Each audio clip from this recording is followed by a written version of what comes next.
देखिए, भारतीय जनता पार्टी जो है शुरू से ही डिवाइड एंड रूल की पॉलिसी पे विश्वास करती है। झारखंड प्रदेश में भी वो डिवाइड एंड रूल की पॉलिसी को लाना चाहती है। देखिए, भाजपा का मानसिकता ही है 1942 का भारत छोड़ो आंदोलन में भी उनके जो पूर्वज थे, उनके जो आका थे, उन्होंने भी अंग्रेज़ों का साथ दिया था, अंग्रेज़ों का गुलामी किया था। और उस टाइम में भी जो भारत छोड़ो आंदोलन के स्वतंत्रता कर्मी थे, स्वतंत्रता आंदोलनकारी थे, उनको डिवाइड एंड रूल की पॉलिसी के तहत उनको विभाजित करने का प्रयास किया था। सेम पॉलिसी लोग झारखंड और देश में भी करना चाहते हैं। या देश जो है, या देश सभी समुदाय, सभी वर्ग, सभी लोगों का है।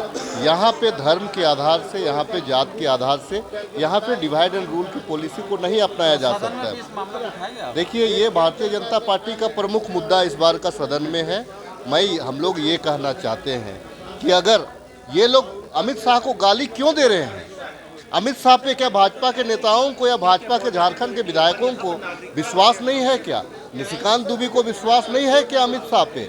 जब अमित शाह के जिम्मे बॉर्डर है, अमित शाह के जिम्मे जितने भी वहाँ क्या अमित शाह का पूरा फोर्स वहाँ पे लगा हुआ है, जिसको आज जिसके नाम पे वो राजनीति करते हैं, आखिर वो बांग्लादेश का नाम ले रहे हैं। तो बांग्लादेश विदेश का नाम आ रहा है, तो विदेशी लोग आखिर इंडिया में आए कैसे? सबसे पहले ये सवाल उनके ऊपर में है। अगर यहाँ पे बांग्लादेशी घुसपैठी की बात कर रहे हैं, तो अमित शाह पे आप क्वेश्चन कर रहे हैं, तो अमित शाह से जवाब मांगिए ना। अब झारखंड में हो हल्ला क्यों करे? झारखंड एक आंदोलनकारी प्रदेश है, और झारखंड में ये सब जो है ना, भाजपा की ये सब षड्यंत्रकारी पॉलिसी के यहाँ पे कुछ होना नहीं है। लेकिन मैं आपके चैनल के माध्यम से सिर्फ इतना कहना चाहूँगा, तब अमित शाह को इस्तीफा दे देना चाहिए। अगर झारखंड के भाजपा विधायक अगर ये डिमांड कर रहे हैं कि आप बांग्लादेशी घुसपैठी घुस गए, तो अमित शाह जी को इस्तीफा दे देना चाहिए गृह मंत्रालय से।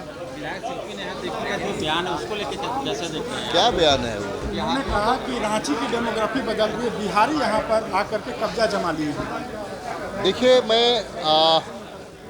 बिहारी, झारखंडी, उड़ीसा, बंगाली, ये मैं नहीं कहता। मैं ये कहता हूँ कि यहाँ पे सीएनटी की जो ज़मीन है, सीएनटी की जो ज़मीन है वो हस्तांतरित नहीं है, वो हस्तांतरित नहीं है।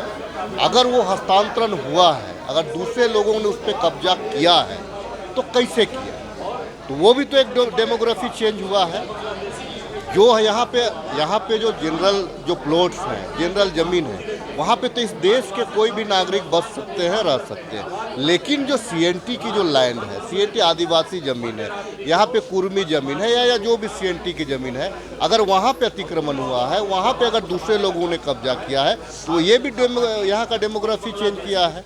तो डेमोग्राफी चेंज करने में देखिए, जहाँ जहाँ शहरीकरण हुआ है, वहाँ भाजपा का वोट बढ़ा है, और हम नहीं चाहते हैं कि भाजपा का वोट बढ़े।